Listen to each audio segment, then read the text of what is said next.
Bonjour tout le monde, c'est Marketing avec Bob's Blue sur Instagram et Bob's Blue sur TikTok. J'aide les entrepreneurs et les entreprises à développer leur visibilité sur les réseaux sociaux, que ce soit avec la création de contenu, le posting, les publicités, la gestion de réseaux sociaux.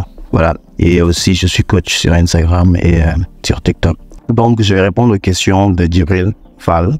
Donc la première question, comment bien débuter son business en ligne? La deuxième question, quelle stratégie adopter pour attirer des clients en ligne et voilà, notamment sur les réseaux sociaux. Donc pour répondre à la première question, donc pour bien débuter en business en ligne, il faut d'abord établir une étude de marché. Donc l'étude de marché vous permet de savoir comment le marché fonctionne, qui est le leader du marché, comment a-t-il fait pour être le meilleur, qui sont ses concurrents, quels sont les produits les plus appréciés du marché. Voilà, autant de questions qui permettront de poser vraiment les bases de votre entreprise. Comme par exemple, si vous devez par exemple créer un nouvel opérateur téléphonique, vous devez savoir comment Orange a fait pour être le meilleur, comment il fait sa communication, comment il publie sur les réseaux sociaux. Voilà, et aussi comment ça fonctionne ici au Sénégal, comment les autres concurrents arrivent à, voilà, bien concurrencer avec Orange, etc., etc. Ça vous permettra de savoir vraiment comment vous allez peaufiner votre business et voilà, ça vous permettra de poser les bases de votre business. Bon,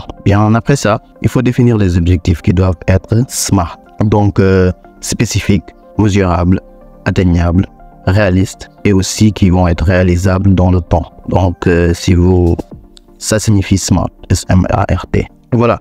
Bon. Après ça, de mon côté, moi, j'ai défini la stratégie inbound et outbound marketing. La stratégie inbound marketing, c'est vraiment tout faire pour que le client et le prospect viennent vers vous. Postez régulièrement des contenus qui vont l'attirer vers vous. Donc, comme par exemple, vous faites un post, comment avoir beaucoup plus d'abonnés. Ce post-là va faire beaucoup de vues et les gens ils vont venir par rapport à ce vues-là, à ces vues-là.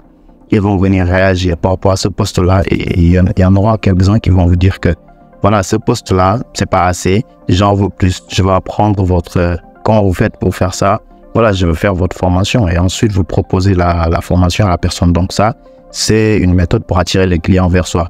Il y a aussi l'outbound marketing qui suggère que l'entreprise ou bien la personne dans le cadre du personal branding aille vers le client. Donc, c'est-à-dire que vous devez faire un ensemble de moyens comme par exemple la prospection via message, envoyer des messages aux personnes, voilà, à votre potentiel cible pour les attirer. Donc tout ça, ça entre dans le cadre de l'outbound marketing, aussi la publicité, c'est dans le cadre de l'outbound marketing parce que ça vise à aller vers les clients, ça vise pas à attirer les clients vers soi. Voilà. Après ça, donc pour ce qui est de l'inbound et l'outbound marketing, il y a beaucoup de questions à soulever. Voilà. Déjà, il faut définir le buyer persona, donc des personas. Et ensuite, après avoir défini les personas, il faut définir voilà, la stratégie de content marketing, quel genre de contenu va toucher telle ou telle personne, comment faire pour attirer des gens par rapport au contenu et tout, et qui est ma cible, qui est la personne que je dois cibler. Ça se fait surtout par rapport au buyer persona. Après, il faut définir une ligne éditoriale, comment vous allez poster sur les réseaux sociaux, comment vous allez poster dans votre site web, comment vous allez poster dans votre blog. Afin d'attirer les gens, est-ce que vous allez faire de la publicité ou pas, comment vous allez faire la publicité pour atteindre votre cible, voilà, etc., etc. Ensuite, après la stratégie inbound et outbound marketing, il faut définir le budget. Donc, combien vous allez mettre dans votre entreprise, combien vous allez mettre dans votre business, combien vous allez mettre dans la comptabilité, combien vous allez mettre dans le marketing, voilà. Combien vous allez mettre dans la gestion de l'entreprise, combien vous allez mettre dans la gestion du personnel s'il y en a, combien vous allez mettre dans la gestion de votre stock, de votre produit, etc., etc. Autant, voilà, vous définissez le budget de manière très précise. Et aussi, après le budget, il y aura la stratégie de suivi et évaluation. C'est-à-dire que vous devez suivre votre stratégie. Vous devez savoir si ça fonctionne ou pas donc, dans le temps. Donc, c'est pourquoi il faut définir des objectifs vraiment qui sont mesurables. Comme par exemple, vous allez dire, dans 2 ans, je vais avoir 2 millions de bénéfices pour mon entreprise. Donc, avec le temps, les stratégies de suivi vous permettront de savoir si vous avez réussi ou pas. Voilà. Donc, en bref résumé, voilà quelques étapes pour débuter en business en ligne.